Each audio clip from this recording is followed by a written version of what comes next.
नमस्कार, मी पंजाब डक. आज आहे 16 जुलै 2026. आज देखील राज्यामध्ये पाऊस येणार आहे. बऱ्याच भागामध्ये दुपारनंतर म्हणजे रात्रीपर्यंत पाऊस सुरू होईल म्हणून हा अंदाज लक्षात यायचा.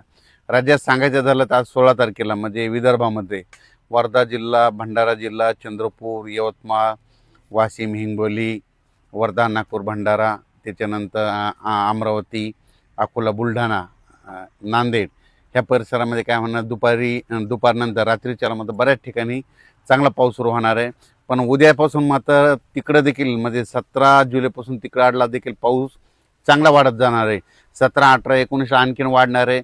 मात्र 20 तारखेच्या नंतर मग पुन्हा आणखीन परत खूप वाढणार आहे. 20 ते 25च्या दरम्यान तिकडे आणखीन जास्त पाऊस पडणार आहे. म्हणून हा अंदाज पूर्व विदर्भातल्या त्या 6, 5, 11 जिल्ह्यातल्या शेतकऱ्यांना लक्षायचा. मराठवाड्यात देखील आज देखील बऱ्याच भागामध्ये पाऊस सुरू होणार आहे. पण त्याच्यानंतर मराठवाड्यात देखील काय होणार आहे, परभणी जिल्हा झालं,